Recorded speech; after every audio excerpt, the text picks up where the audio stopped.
रामकृष्ण हरी माऊली, जय जय रामकृष्ण हरी माऊली. आज संत तुकाराम महाराजांचा एक अभंग आपण पाहूया. अभंग असा आहे पहा.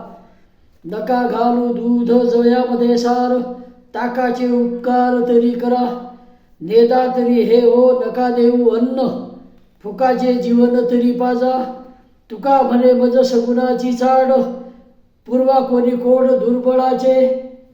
असा संत तुकोबारांचा एक गोड असा अभंग आहे. महाराज काय म्हणतात पहिल्या चरणामध्ये पहा. नका घालू दूध जयामध्ये सार, ताकाचे उपकार तरी करा. संत तुकाराम महाराज म्हणतात की मला पूर्णान्न असलेलं जे दूध आहे, ज्यामध्ये प्रथिन, कार्बोदक, मेद हे सर्व अन्न घटक असतात, त्याचबरोबर बरेचसे जीवनसत्वही असतात. दुधाला आपण पूर्णान्न म्हणतो. पूर्ण असं अन्न, परिपूर्ण. ते दूध तुम्ही देत नाही तर नका देऊ, पण निदान ताक तरी द्या आणि माझ्यावर उपकार करा. आता इथे एक गोष्ट लक्षात घ्यायची आहे. तुकाराम महाराजांना दूध मागण्याची किंवा ताक मागण्याची गरज होती का? नाही माऊली, नाही. तुकाराम महाराज स्वतः सावकार होते, खूप मोठे सावकार. परंतु दुष्काळ पडला आणि दुष्काळामध्ये शेतकऱ्यांची हलाखीची परिस्थिती त्यांच्याने पाहायला गेली नाही. तेव्हा महाराजांनी काय केलं? सर्व कर्ज माफ करून टाकलं शेतकऱ्यांकडचं. सर्व कर्ज माफ केलं. त्या ज्या वह्या आहेत, ते जे वही खातं आहे, ते सर्व त्यांनी जाळून टाकलं, नष्ट केलं. कोणाकडेच काहीच कर्ज ठेवलं नाही, सर्व नील केले. जे कर्जमाफी करणारे संत तुकाराम महाराज पहिले. त्यानंतर धान्याचे कोठार उघडे केले. त्याच्याकडे जमीन जुमला होता, मोठा वाडा होता. महाराजांना दुधा ताकाची काही कमी असेल का माऊली? नाही, नाही. मग ते कोणाला म्हणतात हे दूध द्या किंवा दूध नसाल देत तर ताक तरी द्या, तर ते म्हणतात संत जनांना, जे विठुरायाच्या चरणी लीन झालेले भक्त आहेत, खरे संत आहेत, त्यांना ते म्हणतात की संतजन हो, मला गुह्य ज्ञान जे आहे ईश्वराकडे जाण्याचं, ते तुम्ही देत नसाल तर नका देऊ, परंतु निदान मार्ग तरी सांगा. जे दूध ना देत तर नका देऊ, निदान ताक तरी द्या आणि माझ्यावर उपकार करा. ईश्वराकडे जाण्याचा मार्ग तरी सांगा माऊली. हे तुकाराम महाराजांना या ठिकाणी म्हणायचं आहे. पुढे म्हणतात, नेदा तरी हे हो नका देऊ अन्न, फुकाचे जीवन तरी पाजा. इथे तसंच, अन्न नाही देत तुम्ही तर नका देऊ. पूर्ण जेवण मला देणार नाही तुम्ही, देऊ नका, पण निदान पाणी जे फुकाचं आहे ते तरी पाजा. माझी तहान भागवा. माझी जे ज्ञानाची तहान आहे ती तहान भागवा. मला ईश्वरी ज्ञान, ईश्वराला कसं प्राप्त करता येईल हे सांगा. आणि हे तुम्ही का सांगा तर अन्न देत नाही नका देऊ, म्हणजे मला तुम्ही सरळ देवाकडे घेऊन जा असं मी म्हणणार नाही, परंतु निदान मार्ग तरी सांगा माऊली, असं महाराजांना यामध्ये म्हणायचं आहे. तुका म्हणे मज सगुणाची चाळ, पूर्वा कोणी कोड दुर्बळाची. तुकाराम महाराज म्हणतात, प्रभू, ईश्वर, पांडुरंग, विठ्ठल किंवा भगवंत याचं जे स्वरूप आहे निर्गुण निराकार आहे.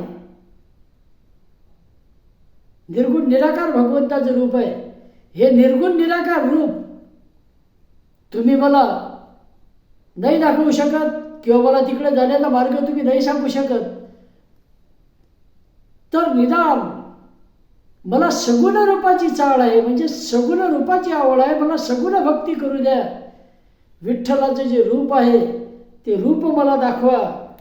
जे सगुण भक्ती हा जो मार्ग आहे हा निर्गुणाकडे जाण्याचा मार्ग आहे. सगुणाकडून निर्गुणाकडे, जे दिसते त्याकडून जे दिसत नाही त्याकडे जायचं. दृश्याकडून अदृश्याकडे जाण्याचा मार्ग. तसं सगुण भक्ती हा निर्गुण भक्तीकडे जाण्याचा मार्ग आहे. कारण सुरुवातीला आपण जर म्हटलं की ईश्वर निर्गुण निराकार आहे आणि मग मी त्याचं ध्यान करतो, मन एकाग्र करतो, तर ते शक्य होणार नाही माऊली. म्हणून मग विठ्ठलाचं पांडुरंगाचं नाव घ्यायचं, भगवंताचं नाव घ्यायचं, नामस्मरण करायचं आणि नामस्मरण करता करता त्यामध्ये तल्लीन होऊन जायचं आणि उत्कट भक्ती जसजशी वाढत जाईल तसतसं आपला भाव वाढत जाईल आणि भाव वाढत गेला म्हणजे मग आपली वाटचाल जी आहे ती सगुण भक्तीकडून निर्गुण भक्तीकडे जाईल. सगुण भक्ती म्हणजे आपल्या आराध्य देवतेची मूर्ती किंवा प्रतिभा आपल्या डोळ्यासमोर ठेवणं, कल्पनेतून आपल्या डोळ्यासमोर आणणं, ही सगुण भक्ती. आणि असं केलं तर काय होते मी सांगितलं. असं केल्यानं मग मन एकाग्र व्हायला मदत होते आणि मग पुढे पुढे राहत येते ओम ब्रह्मास्मी, मी ब्रह्मा आहे याची जाणीव पुढे होते. निर्गुणाची वाट मिळते. अर्थात एवढं सहज मिळेल का? नाही.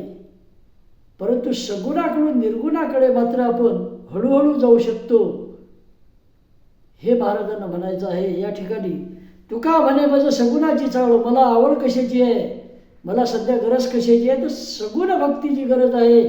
विठ्ठलाचं सावळं गोजीर रूप मला दाखवा, पूर्वा कोणी कोड दुर्बळाचे. हे जे माझे लाड आहेत हे लाड तुम्ही करा. मी दुर्बल आहे, गरीब आहे. गरीब म्हणजे आध्यात्मिकदृष्ट्या म्हणतात महाराजांनी, कोणाला म्हणतात?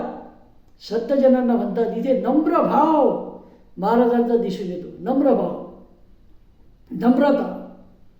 जर ज्ञान मिळवायचं असेल तर नम्रता आवश्यक आहे माऊली. नम्रता आवश्यक आहे, चित्त एकाग्र करणं आवश्यक आहे आणि जे खरे शब्दजन आहेत ते सांगतात ते ऐकणं सुद्धा आवश्यक आहे. आणि त्यामुळेच आपल्या जीवनाचं कल्याण होऊ शकते असं संत तुकोबाराय नेहमी सांगत असतात. तेव्हा हे संतजनांना म्हणतात, मला निर्गुण स्वरूपाचं दर्शन देता आले नाही तरी आपण निदान सगुण रूपाचं दर्शन तरी द्या.